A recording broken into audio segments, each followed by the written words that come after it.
On our agenda, 3.2 from the Loveland Police Department. Our presenter will be Chief Robert Taser. Ordinance enacting a supplemental budget and appropriation to the 2021 City of Loveland budget for the Axion Officer Safety Plan, OSP 7+ bundle. Oh, you're not Chief Taser. Welcome.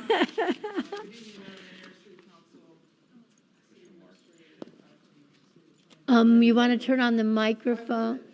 Yeah, you might have to move it closer if it's All not. right, can you hear me now? Yes. Can we get a taller mic? Or one that is closer, you know. Oh, that's not a bad idea. Just a second. We have a highly technical solution. the second row there, and it's easily fixed. Okay. There we Works go. for me. All right, can you hear me better now? Yes, we can. Okay. That's great. Okay, well, good evening. I am Lori Scott. I am an assistant chief with the Loveland Police Department, and I'll be giving this presentation today. Oh, you lost my mouse over here. I am here before you today to discuss the proposal to enhance the Loveland Police Department's body-worn camera program in addition with it's called the Axion Officer Safety Plan 7+ Premium. I am here before you today because this particular project aligns, just so I can make sure you guys hear me, aligns with the core values of the city: accountability and integrity, transparency, honoring public trust, collaboration, innovation, and safety. It's imperative now, more than ever, that we get on board with 21st century policing, not only as a police department, but as a profession. So the agenda this evening will be, I'll give a brief history of the Axion program that LPD has had, the reason for this request. I'll do a brief overview of the equipment and services that are broken down in this program, as well as a cost breakdown, and then some time to answer any questions. So to provide a brief history, I'll start with the body-worn camera program. In 2019, I believe Lieutenant Pyle came before this group to request funding to support the body-worn camera implementation for the Loveland Police Department. At that time, Loveland was requesting not a full implementation, but mainly to supply body-worn cameras to those on patrol. At that implementation, by 2021, the entire sworn and administration have now been outfitted with body-worn cameras. You're all familiar with Senate Bill 217, which actually requires implementation of all body-worn cameras in the state of Colorado to law enforcement professionals. So I'm happy to say that Loveland Police Department has already adhered to that implementation and is ahead of the game. So we are already fully outfitted with body-worn cameras for our sworn.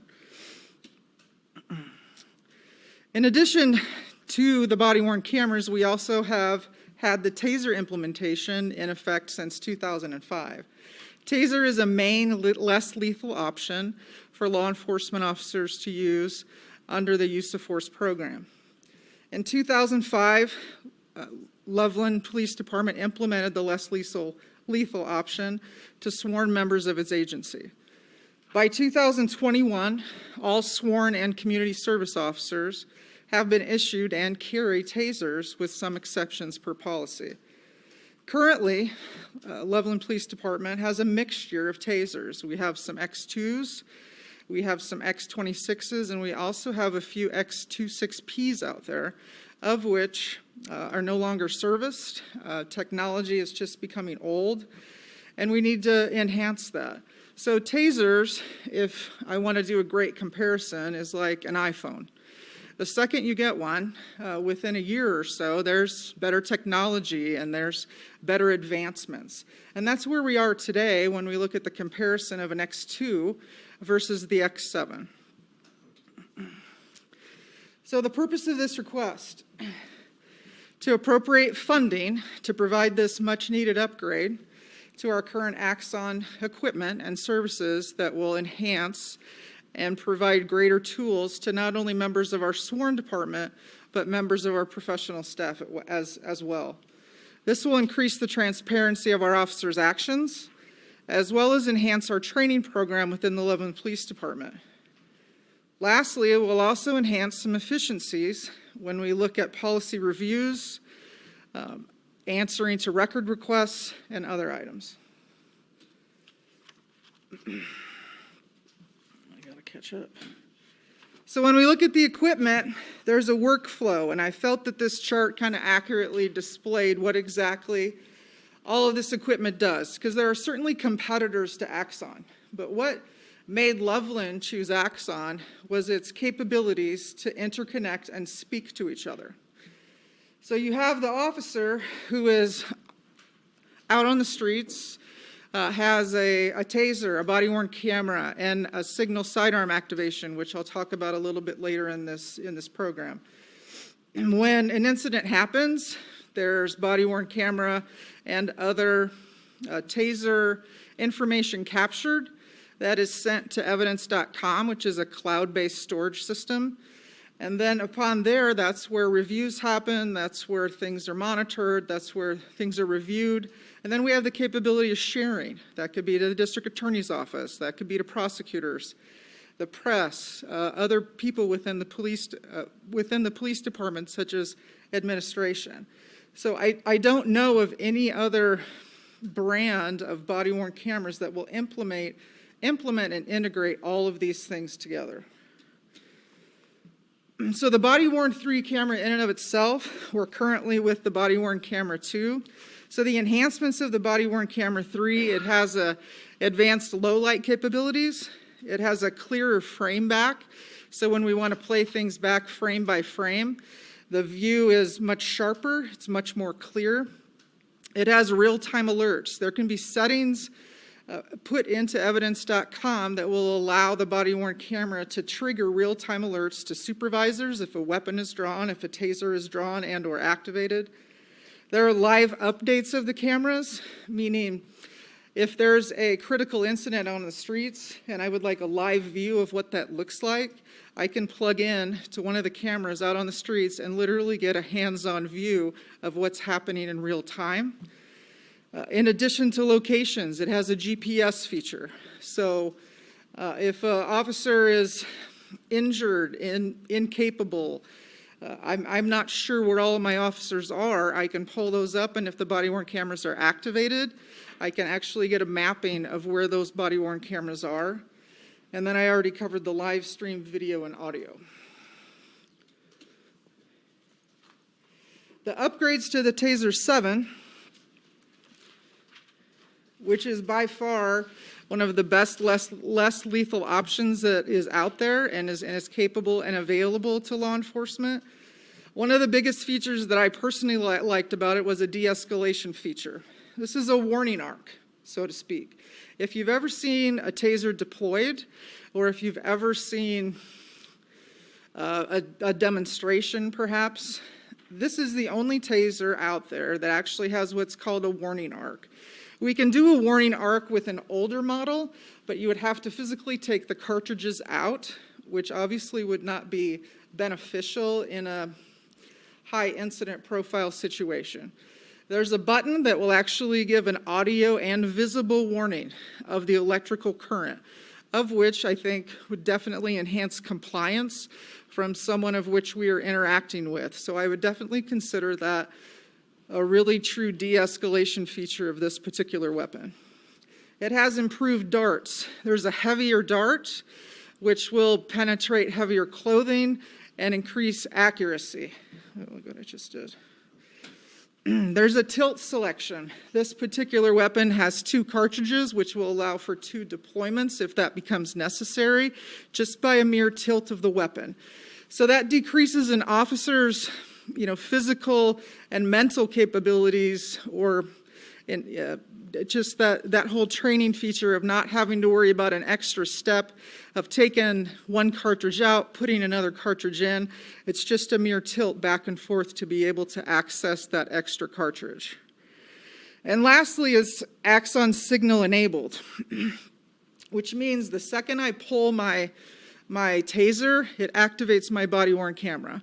So that's one less thing that an officer has to worry about when they're involved in a critical incident.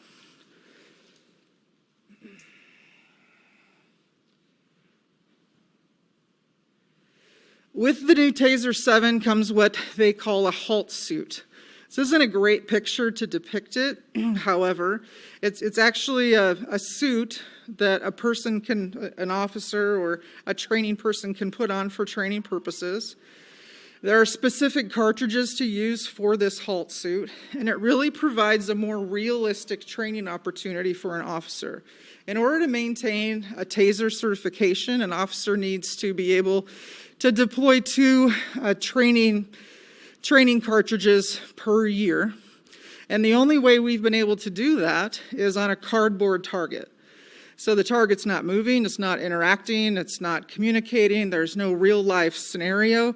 This halt suit will be able to change that. So we'll be able to have a trainer put on the halt suit, put the officer in an actual scenario, and have the target moving, have the target talking, be able to implement more de-escalation features, and then more accurately be able to demonstrate an officer's skills to deploy a taser.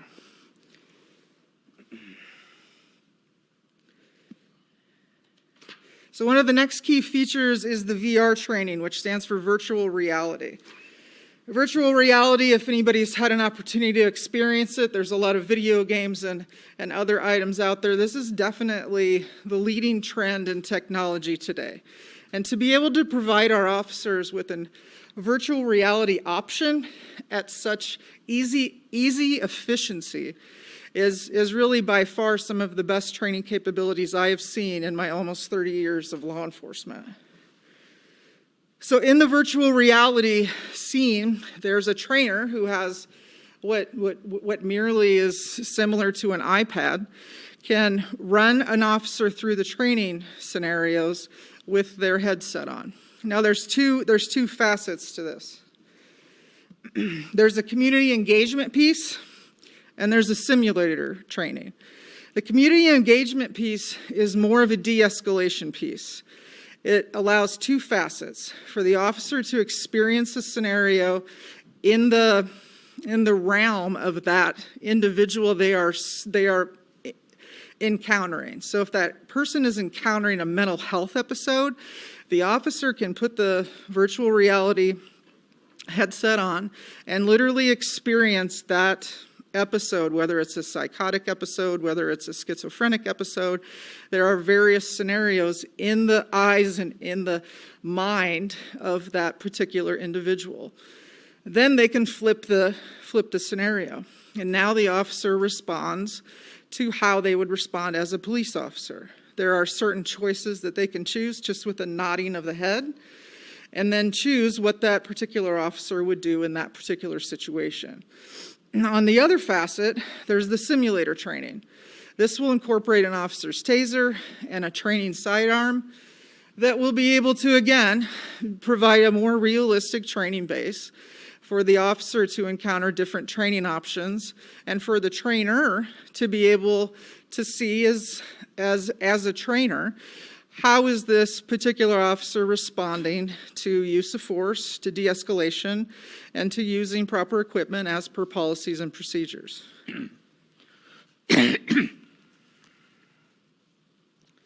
So the signal sidearm, which is similar to what I discussed earlier with the taser, is a small piece of equipment that gets put into an officer's holster. We don't need anything additional. We don't need new holsters. It fits in the holster and has an automatic activation through Bluetooth that when an officer draws his or her firearm, it automatically activates the body-worn camera. So again, this improves overall efficiency from an officer's standpoint improves and enhances that compliance to Senate Bill 217, and also increases our transparency as a police department in case an officer is involved in a critical incident and forgets to hit his or her button to activate that body-worn camera. So it's very versatile, it's minimal installation, it's connected and goes automatically to evidence.com the second that the officer pulls their weapon, wireless, and it's personal to only that officer's camera.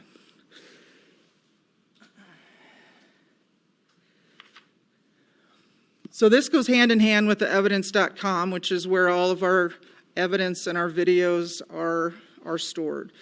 The redaction assistant will help our records personnel and our internal affairs personnel who get numerous requests for body-worn camera videos. There's an automatic redaction feature built into this program that is set for certain things to recognize in a video that will automatically redact. So my people that work in records will be able to activate this feature and really reduce the time and the turnaround time to release these videos back to the DAs or to other Cora requests.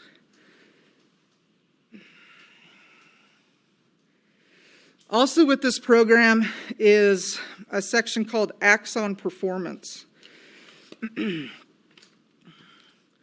What this does is streamline a supervisor's review process. Right now, the Loveland Police Department has in policy how many times a supervisor should do evaluations or audits on each officer that has a body-worn camera. So that's 2 per officer times 2 a year, so it's 4 per year. This performance capability, what will allow us to do is to set parameters for how we want those to occur. Meaning we can set 4 per officer, we can set 6, we can set 8, we can set as many as we want, and it's automatically sent to that supervisor with a video to audit and or review. In addition, what this program does is it provides an analytic dashboard, which looks something like this.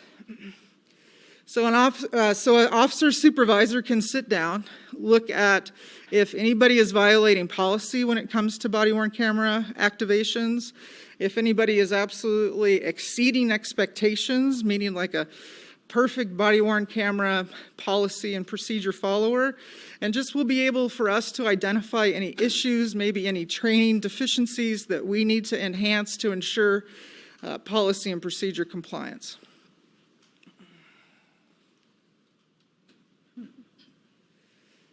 So getting to the costs of all these things and why there's a difference between the last time that Loveland stood before you and today. So in 2019, when it was proposed, there was 100 body-worn cameras requested, along with 52 tasers of the X2. The X2 was going to supplement what our department currently had, which was a mixture of X26s and X26Ps. By implementing this particular bundle, we get all of our officers on the same page with the X7, which is the best weapon out there. It's more efficient. It has greater capabilities and certainly provides a greater enhancement of not only officer safety, but of transparency to the public. Within that particular contract, cartridges and batteries were not included. Cartridges alone, along with batteries, can average anywhere between about $15,000 a year. With the new program, we get limitless cartridges, which also provides us a greater opportunity to train. So we don't have to limit our officers to just those 2 deployments every year. We can really train our officers as much as we want to ensure efficiency with that particular weapon. In 2022, also with this particular bundle, we'll cover all of the features that I discussed, in addition to other features that we have in the bundle that we aren't implementing now, but hope to in the future. So the way that Axion provides their packages today just wraps a whole bunch of everything that is listed on this particular slide. And the reason for that is to be able to provide the best cost. So we initially just looked at the Officer Safety Plan 7+. There are some features in this particular program that we as an agency either A, weren't ready for, or B, weren't ready to implement, or C, would just not implement them at all at this time. And one of the biggest ones is Axon's records program. So that's a records management system that maybe, as many of you know, Loveland Police Department went to a new records management system in early 2020, with various agencies around the northern Colorado area. Something definitely unique of its kind, and be able to communicate and see other officers from other agencies, what types of reports they're taking, where they're at, radio traffic, and just really an overall better way to communicate. And that's something that we would just certainly not need from this program, nor does Axon have the capabilities to provide what we have now. So those increased costs, when we look at it, you have a 5-year contract that was signed in 2019. For that 5 years was a little over $793,000. Again, that was for 100 body-worn cameras and 52 X2 tasers. In 2022, the ask is to enter into a different contract, another 5-year contract with 120 body-worn cameras, 120 signal sidearm holster devices, 120 X7s, which have the automatic sidearm device, the virtual reality training, the Axon Standards Program and the Axon Performance Programs, the redaction assistance, 3 days of site deployment, so they will come on site for 3 days and train our entire department in any and all of these features. There's a third-party storage that we currently already use, and now they've given us more storage available at no cost. That will be up to 33 terabytes. An unlimited auto-transcribe and dictation assistant, as well as third-party video playback. So there's a whole bunch of different features that are in this premium bundle that we don't have now. So the pricing and the differences really come down to the number of body-worn cameras, the number of tasers, and the number of licenses associated with all of those.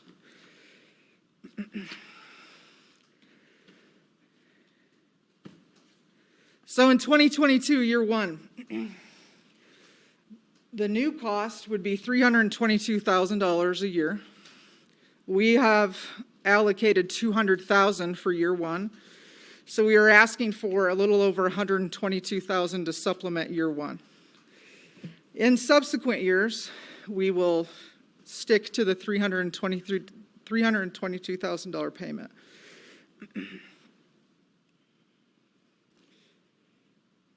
I think that covers everything. All right. Lori, excellent job. Thank you for making it very clear to council. Councilor Overcash, your light was on and now it's not. Did you have something? Lori, when PCAB had a demonstration on the tasers and the bowler wrap, what was the taser? Do you recall what taser was being demoed? That was the Taser 7. That was the Taser 7? That's what, And is there a difference between, when they toggle between the two different positions, or is there a difference between the distance? Because I remember we talked about the effective range is like under 10 feet. I mean, the range we'd like to be at because of the probes having to hit in certain places.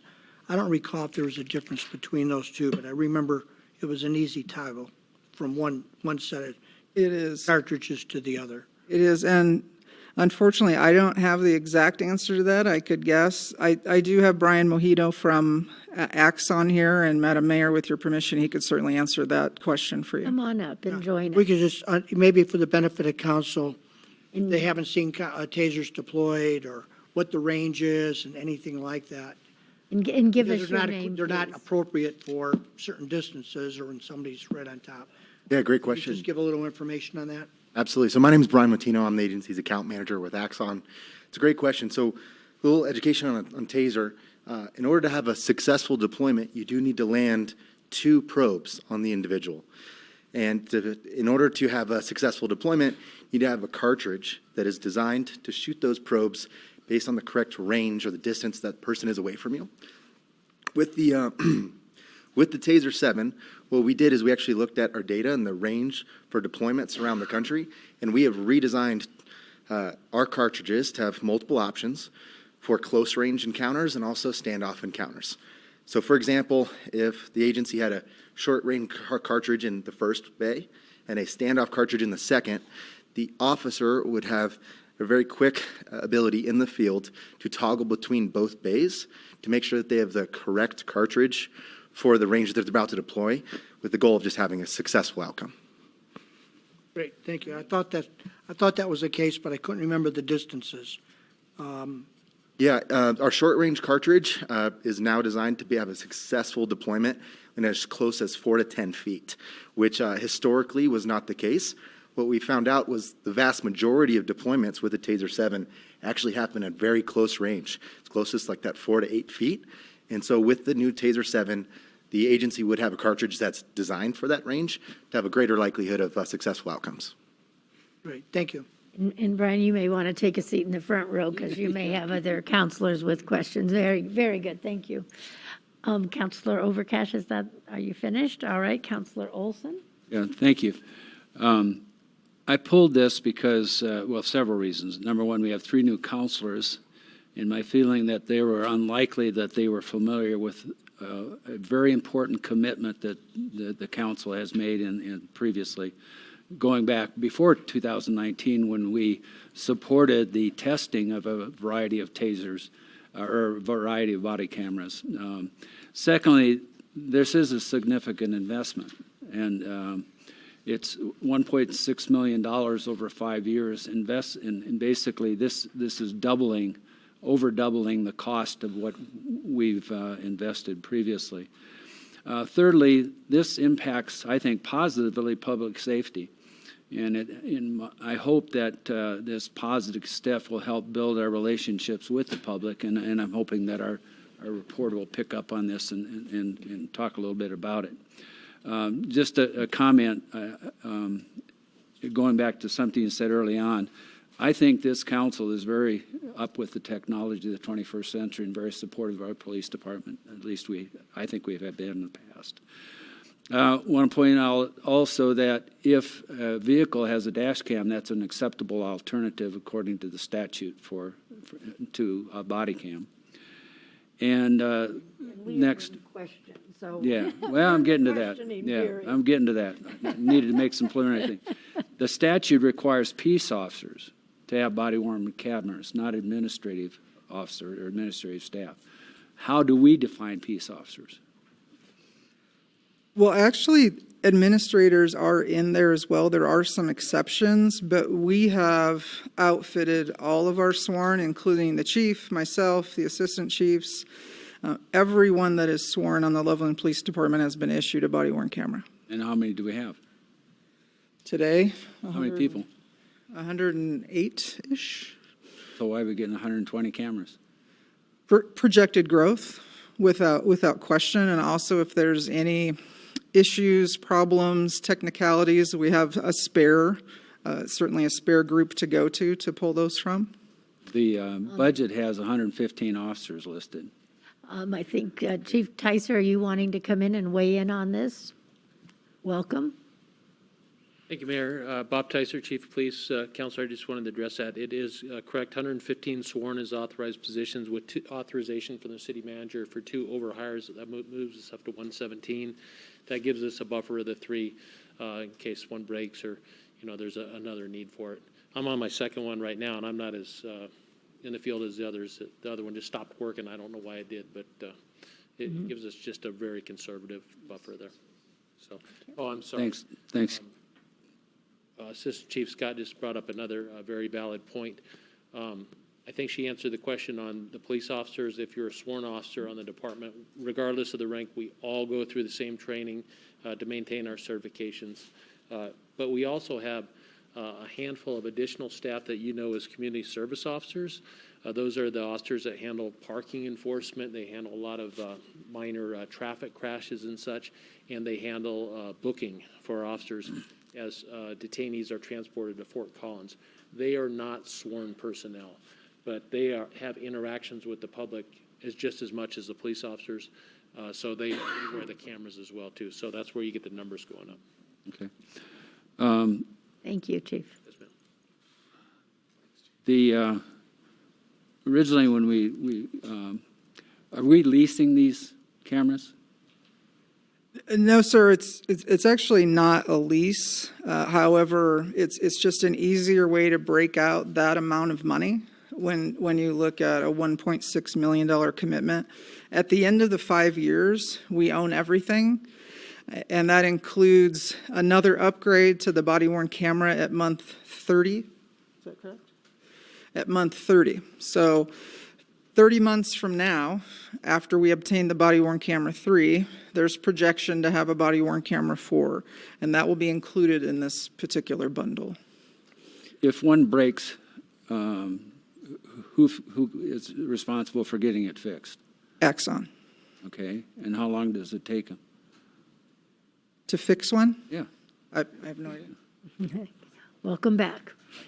So all of the tasers and body-worn cameras and docking stations associated with this program are under a full contract length, no questions asked warranty. Axon will provide spares for body-worn cameras and tasers to be on site. That way, if a device were to break, you pull one off the shelf, the officer can immediately go back into the field with the equipment that they need. And then Axon will then replenish those spares to make sure there's always additional equipment on site at the agency. So are we paying for the spares, or are you providing them? The agency pays for the number of, I think the count is 120 on this contract. Yeah. Axon will provide, I think there's 4 additional cameras, and then I think 2 additional tasers on top of that at no additional cost, just included in the on-site spare program that's included in this. Okay.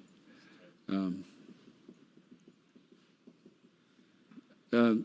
Chief, well, or Assistant Chief, which, does everybody really need all the features of the Axion? I mean, everybody going to carry a taser?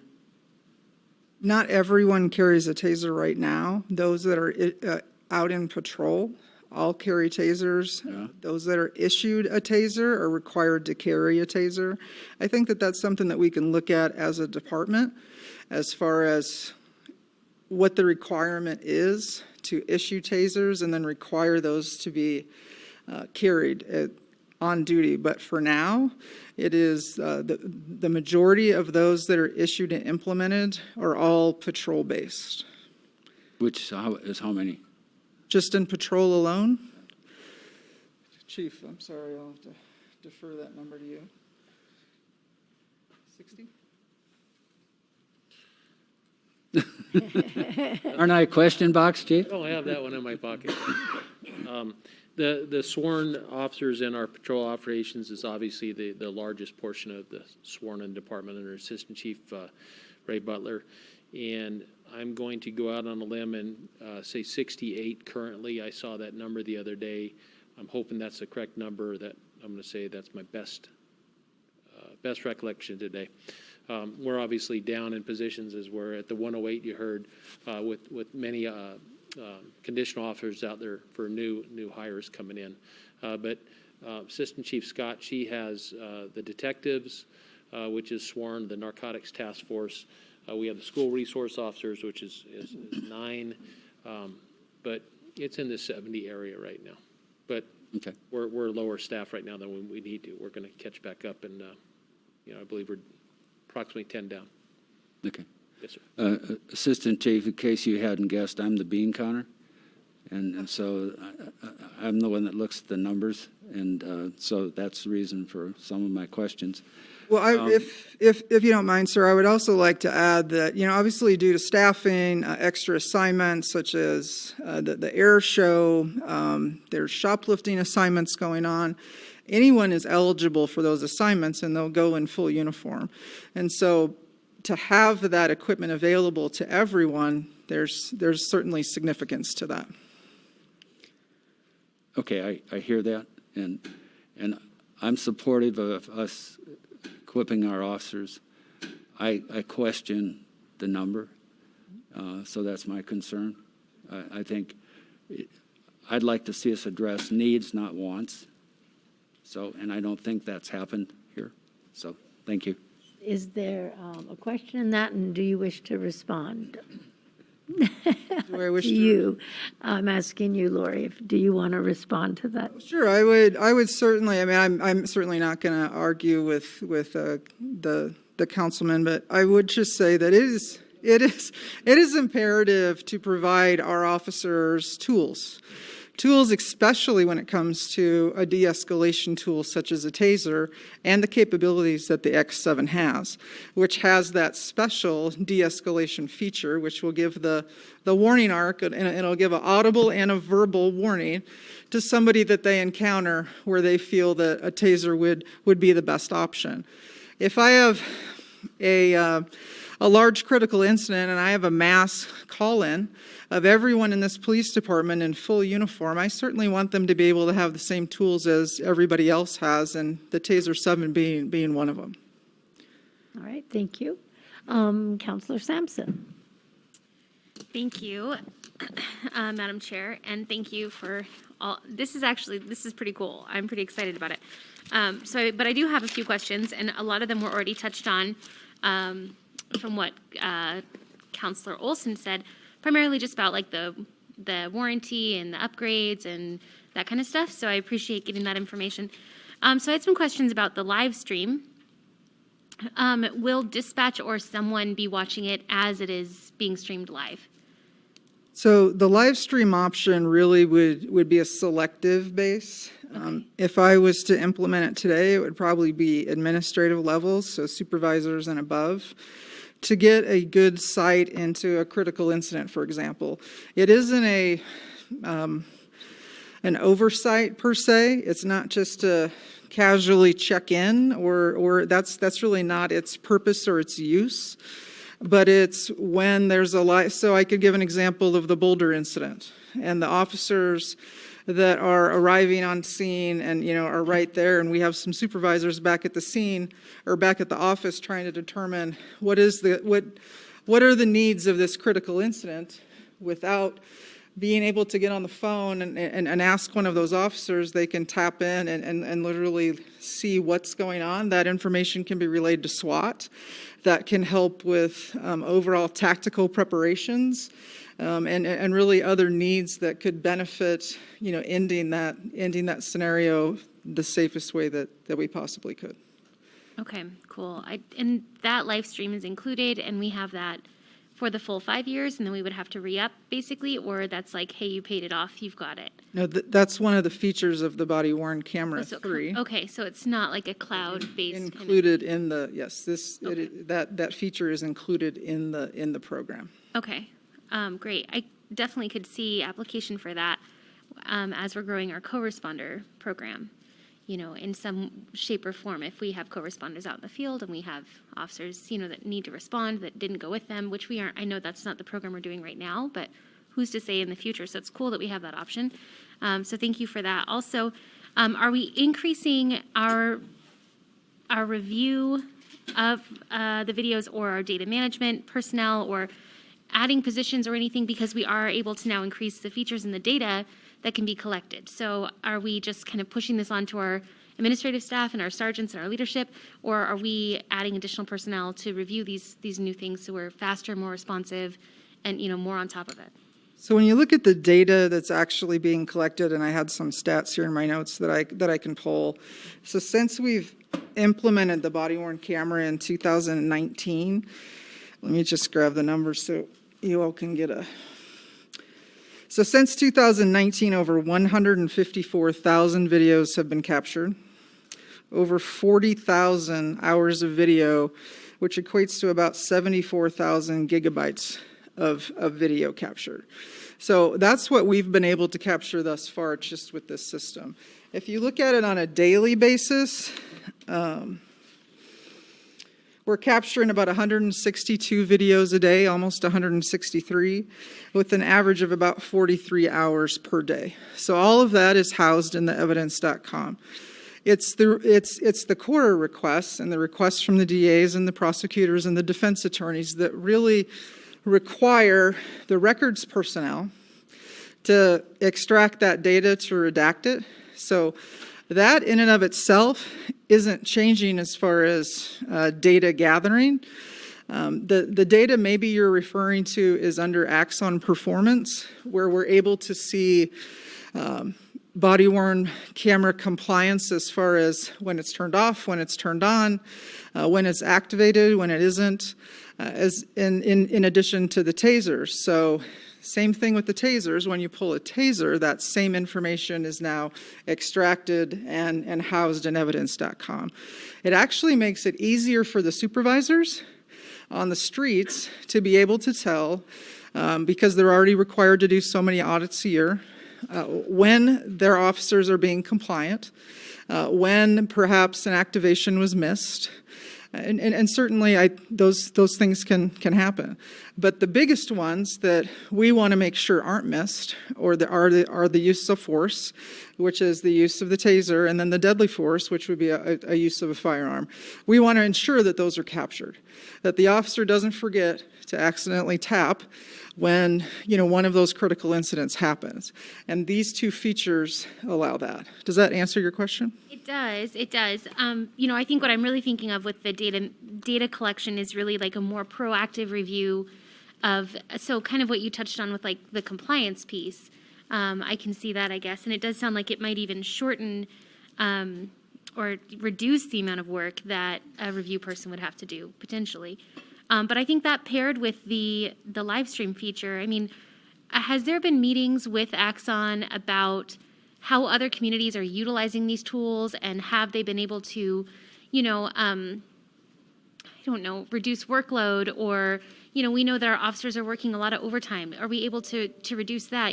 Something that benefits them in the long run, that is not just look at these super cool, neat things we wear, but like, how do we expand that into like really benefiting the full department? Has there been conversation? Are they doing trainings?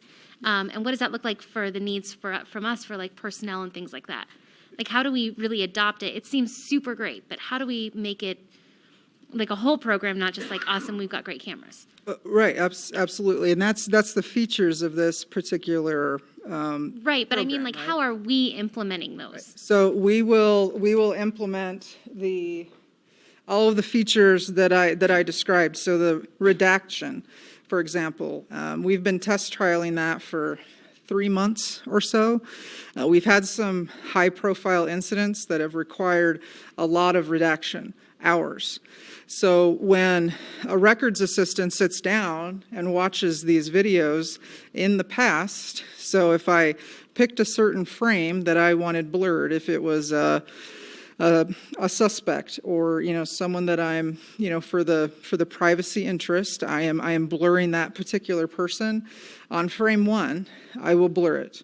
That is automatically blurred throughout an hour, 2 hours, 3 hours, however long that video is. In addition, there's some automatic redactions. So license plates is certainly one of them.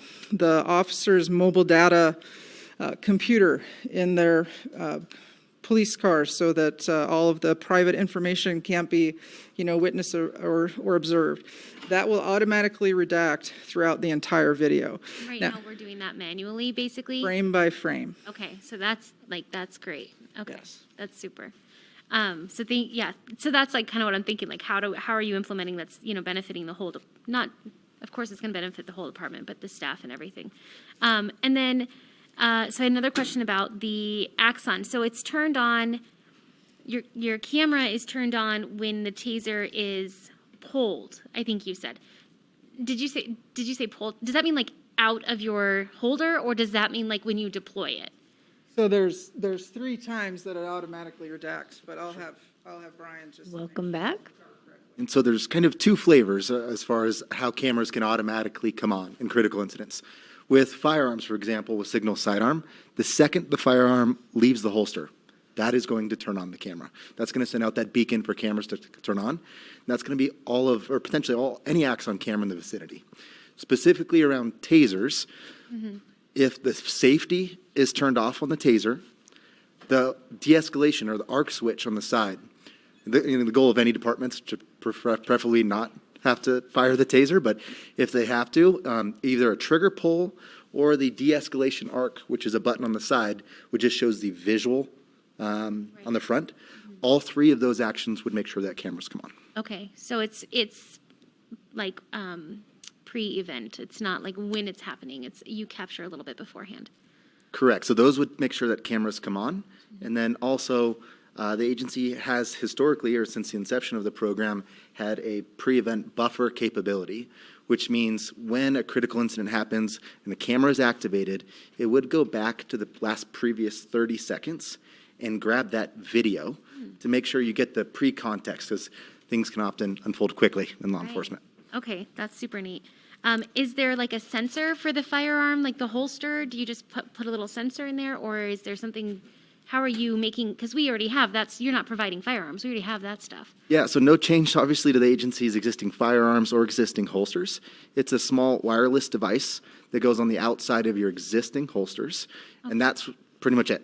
Okay. That provides that capability. Cool. That's super neat. Thank you.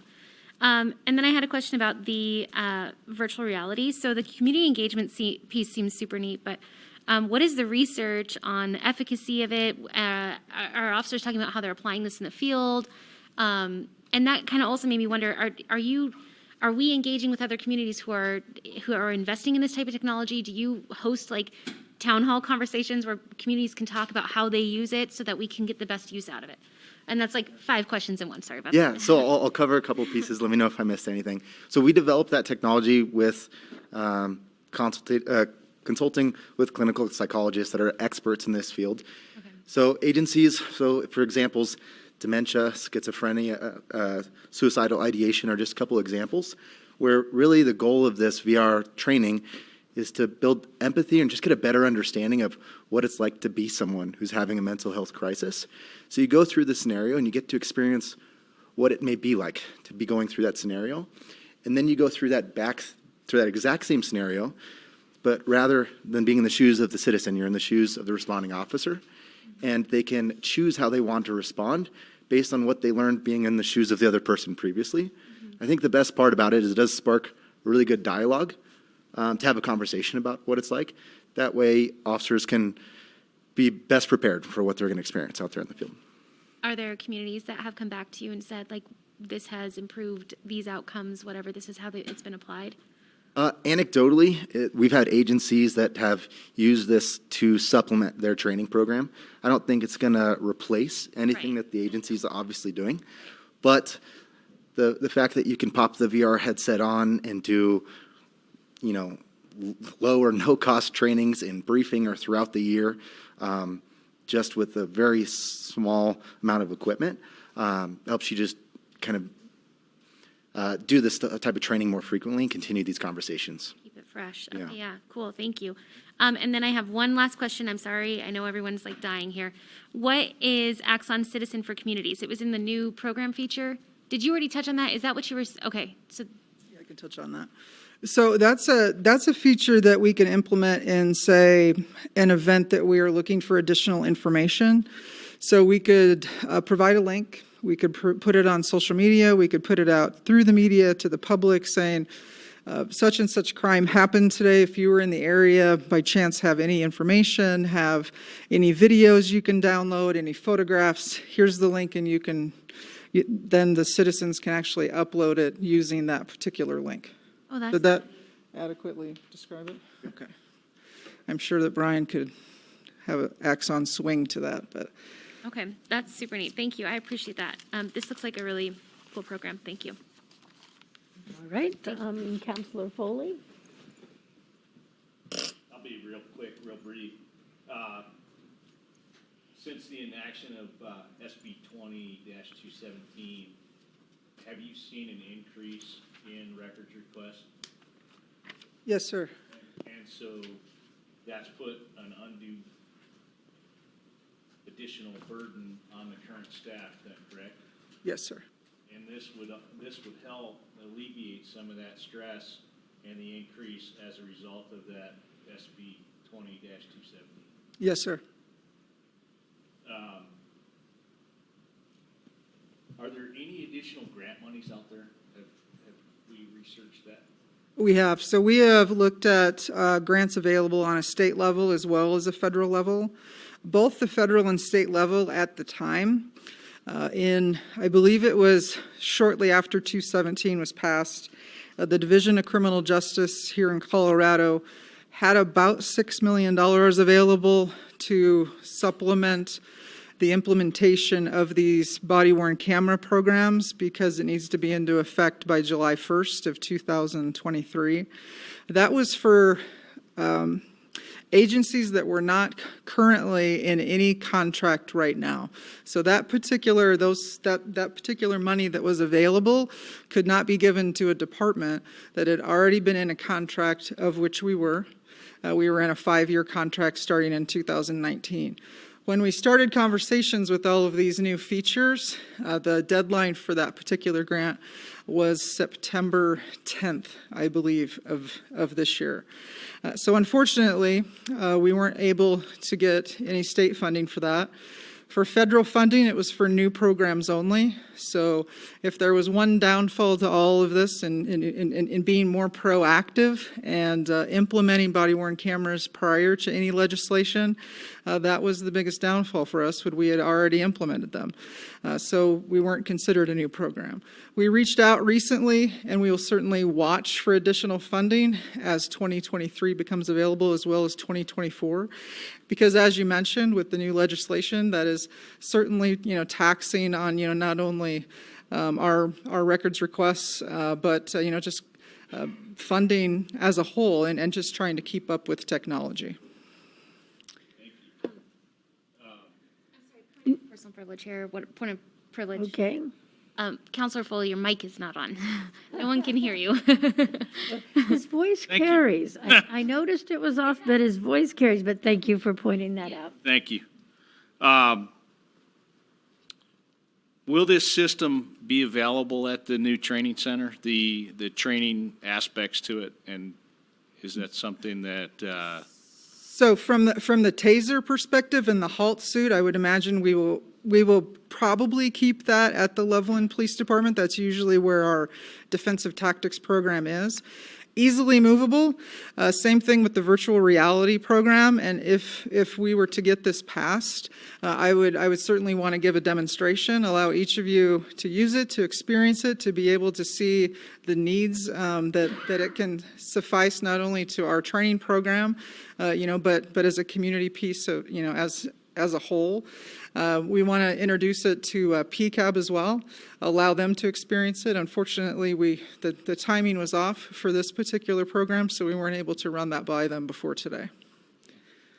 and then also in relation to the SB 20-217, there's a provision in there of increased liability for use of, what did they call it, non-lethal forces against various body parts. And as a result of that, this taser is more accurate and can potentially help reduce that liability with the better accuracy and the better training and the better hands-on implementation, correct? Yes, sir. There is at least a 30% increase in its efficiency, and it mainly has to do with the weight of the darts that come out of the taser that will hit in the two facets of the body, which also are laser enabled. So when an officer draws the taser, the two lasers are enabled for them to get a pretty good idea of where those projectiles were hit. And the efficiency on that particular weapon is by far the best that we've seen come out of the taser so far. And it's considerably better than what we have currently, correct? By far. Thank you. All right, Counselor Ball, your light had been on, but it's off now. Okay, so that you got your questions answered. Okay. Counselor Olson. Okay. Did you go yet? Yes, he's, All right. yes. Just one quick question. The original contract, was that coming out of the operations and maintenance funds? It was not. It was coming out of a general fund, sir? Oh, hit city Came manager. out of my hip pocket. No. Yeah, Thank you, okay. Counselor, the You're question, so generous. I think your question is, did it come out of the general fund? Yes. So the answer is yes, it did come out of the general fund. But, and this is coming out of the capital fund? No, it's not coming out of the capital fund, it's out of the O&M fund. Uh, Because it's equipment replacement. What's the statement that's made? Sorry. Well, I can't, the slide shows down, so I can't go back to the slide, because I thought it said, go back to And at second reading, as equipment replacement fund? That sounds He like a said- capital fund. He said O&M. O&M, that's it. So I will practice Joyce's response as CFO tonight, too, and if I'm wrong, I will correct myself in the write-up for the second reading. But to me, it's an equipment replacement, it's an O&M expenditure, not a capital expenditure. We're not buying those in the true sense. And I will get that corrected, because you asked that question of them, and they said, no, it's not a lease, but we'll own them over 5 years, so what is that? Seems to be at least. Yeah, yeah. So if we're buying it, then the question is that equipment viewed as a capital expense, like you'd buy a weapon or something? This is kind of that category. So we'll get that clarified from you, but the bottom line is this is coming out of the unassigned fund balance of the general fund. Okay, thank you. All right, Councilor McFall. Just a couple questions. Chief, real quick, you said you're on your third camera. What's the time frame on those? The chief, sorry. That chief. A lot of chiefs around here. Thank you, Counselor. Second one. This is, my other one just died and couldn't get it going. So I borrowed this one from Sergeant Bartness, and he's getting the other one going. So, Okay. but I've been wearing a camera since 2019 as well, too, so. But overall, they're very durable, and police officers wear a lot of equipment, and they're rough on equipment. And, you know, they tend to break, or the weather gets to them, or whatever the case is, but we do have this partnership with that replacement there very quickly. And if I could, Counselor Olson, about the lease question, really it's, they're being replaced because the duration of these things last, 5 years, and then we're upgrading and getting new ones, so I'm not sure it's a lease, it's just they wear out and we get new ones. So that's just my thoughts on that. And that's part of the contract? Yes, Okay. And then I actually have questions for Axion, if I can. thank you. Okay. Uh, Thank you, j- Chief. Thanks, Chief, I appreciate that. Just real quick, I guess my questions are on this, and I may not be the resident IT guy, but I'm definitely an IT guy, so. My biggest question is, what's the shelf life of these? I mean, I have an issue on an IT side of the point of leaving something sitting on the shelf when it's not in use, because you tend to start running out of warranty, you run out of versioning, control, the whole bit. So just curious. Yeah, great question. So on the shelf was a little bit of a metaphor. Really what we'd recommend is just leaving the spare hardware sitting inside of the docking stations at the agency to confirm that they're fully charged and ready to go if one were to go down. But also leaving it in the docking station will ensure firmware compliance and the software's up to date and things like that. The shelf life of a camera is about 30 to 36 months, which is why, just like phones, they start to degrade over time. You can only charge the battery so many times. So Axon will replace the cameras on 30-month intervals, just because that's the recommended useful life of a camera. And that's also Axon's product development cycle, which means with this program, the agency will have a sustainable program, which means cameras will always be in good health, but also the agency is always going to be on the cutting edge and have the latest and greatest technology. Are they manufactured in country or offshore? In Scottsdale, Arizona. Okay, good deal. And what's your supply chain? What's your turnaround on replacing them? On replacing, Sure. if one were to go down in the field or on the upgrade. You bet. Say one went down, had to get it back, couldn't get it to work again by rebooting it, and just had to return it. Yeah, the immediate solve for that is our goal is to have additional equipment on shelf here at the agency or on site. So that way an officer always has what they need. Axon does have a dedicated customer success manager for agencies of your size, which means if something were to go down and you need to replenish that on-site spares immediately, Axon will immediately ship you hardware. That way you have that, and then you just return the damaged goods. That way we're not waiting for cameras to be sent back to Axon, repaired, and then sent back to Loveland. That just doesn't work in critical scenarios in law enforcement, so we take care of you guys. Cool. And what's the security of your cloud? With today's cybersecurity hacks out there, we're dealing with a Log4j one right now that's getting ready to hit a lot of the government systems that are out there. So where are you sitting with your cloud security? How's your Yeah, that's a lot of critical data that's sitting up in a cloud right now. great question. I wish I would have. Personal data. I wish I would have brought my sales engineer to give you a technical answer to that. I would direct right to our website, Axon / security or compliance.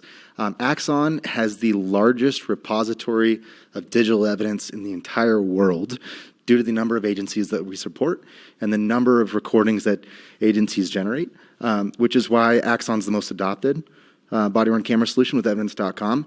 And we're one of the few agencies or vendors that have a cloud-based solution that are actually adopted by the federal government because of our security compliance. So It's FedRAMP certified is what you're saying? yes, sir. Okay, good deal. Is it AWS based? Is it proprietary based? Microsoft Azure. Okay. Azure's good. Good. Thank you. All right, city manager, your light is on. Is that just, okay, not, all right. Lori, just on the training, so obviously their officers get trained initially. What is the ongoing training? Is there like a schedule that they continue education, training, practice, whatever you want to call it? You mean in general or with this particular? Well, with the Axon, so, obviously everybody gets trained and everything. Is there a schedule that they keep for ongoing training? So for the ongoing training for the body-worn cameras, when you're initially certified, you're certified to use that body-worn camera. There aren't a whole lot of changes when a new camera comes out. I mean, more the simulator that because you're almost teaching empathy here when you're, they get to, live in the mindset of Absolutely. somebody suffering a mental health crisis. Is there ongoing requirements that you continue to go through that simulator? Well, we don't have this technology yet. So Yet, this is okay. something that obviously we would newly implement with our training department. I will say Axon is already ahead of the game, so there will be a bundle of training options that we can put our officers through now as far as scenario-based. Those can be anywhere between 10, 15 minutes, sometimes longer, but they do provide one new training scenario every month. So that ensures that our officers get something new, something different, and they're not just repetitively going through the same scenarios every time. But without question, this will be things that we will implement into our routine regimen, yes. Okay, great, thank you. I mean, even incentives to encourage would be great. Counselor McFall. I have one other question, Assistant Chief, for you. You basically said that the majority of the officers, with some exceptions, have tasers. Yes. Why the exceptions? It would depend on assignments. So obviously there are certain assignments that perhaps are plain closed, or depending on an administrative assignment where a taser would not be required. Okay, thank you. Counselor Olson, your line? I just Okay. make the motion. Okay, so it looks like we've exhausted questions. We'll have the motion in a second, and then we'll go to public comment. I make a motion to approve on first reading ordinance number 6532, enacting a supplemental budget and appropriation to the 2021 City of Loveland budget for the Axon Officer Safety Plan, OSP 7+ bundle. Second. Second by Counselor Vogel. All right, we'll open up public comment. Is there any public comment from anybody inside chambers? We're a sparse crew tonight. Okay, Hannah, do we have any phone-in public comment? No, Mayor Marsh, we don't. All right, any email public comment? No, Mayor Marsh, we don't. All right, okay, we're going to close public comment and bring it up to council for discussion. I've got a bunch of lights on. Are all of you, anybody? All right, Counselor Olson, did you want to? I just want to say, I fully support us equipping our officers with the technology that's going to keep them safe and the public safe. And in this day and age of litigation, everybody questions actions, and this gives us, I think, another step up to keep on top of it and at the forefront of any public relations nightmare we might experience. So I think it's a great program. I think it's impressive. So Thank you, sir. I'm We supportive appreciate of it. We certainly appreciate your support. Counselor Foley? I'm excited about this and just that opportunity to increase. You know, when I first came on and decided to run and really looking into the fact that, you know, how long it took us to actually get body-worn cameras as compared to some of our peers. And in my opinion, there's a lot of times that we were somewhat behind the 8 ball with this. And I think this helps kind of put us back into the playing field of where we need to be. All right, let's see, Counselor Sampson? Thank you, Madam Chair. Thank you for the presentation, for clearly shopping and finding a great, I can't speak to the best, but great option for our city. I definitely think that you get what you pay for, and this really addresses a huge point of concern for our community. De-escalation, data collection, transparency, accountability. I mean, equipping our officers so they feel safe and protected as far as like legalities go, especially, and utilizing the best technology for better outcomes on both sides. Thank you for this. I'm in full support. Thank you. All right, Counselor Fogel? I 100% support the program that you're looking at, and of course, the police department. But I do want to make sure that you let me know when the demonstrations are, especially the demonstration on Counselor Foley. Yes, sir. Thank you. All right, and we'll say, well done, Lori, Chief. Thank you, Madam Mayor. And Brian, nice job, great presentation, good selection. And when you were talking about having the Police Citizens Advisory test this out, I would also encourage you to have the Trust Commission Absolutely. test it out as well, and all of us. I would like to give a big shout out to Brian. He came from Arizona for this presentation and really provided a lot of useful information that you guys had some great questions, and I couldn't have responded the way that he did. So. Yeah, I appreciate the teamwork that brought this to us. Appreciate full support. All right, I think we've exhausted our commentary.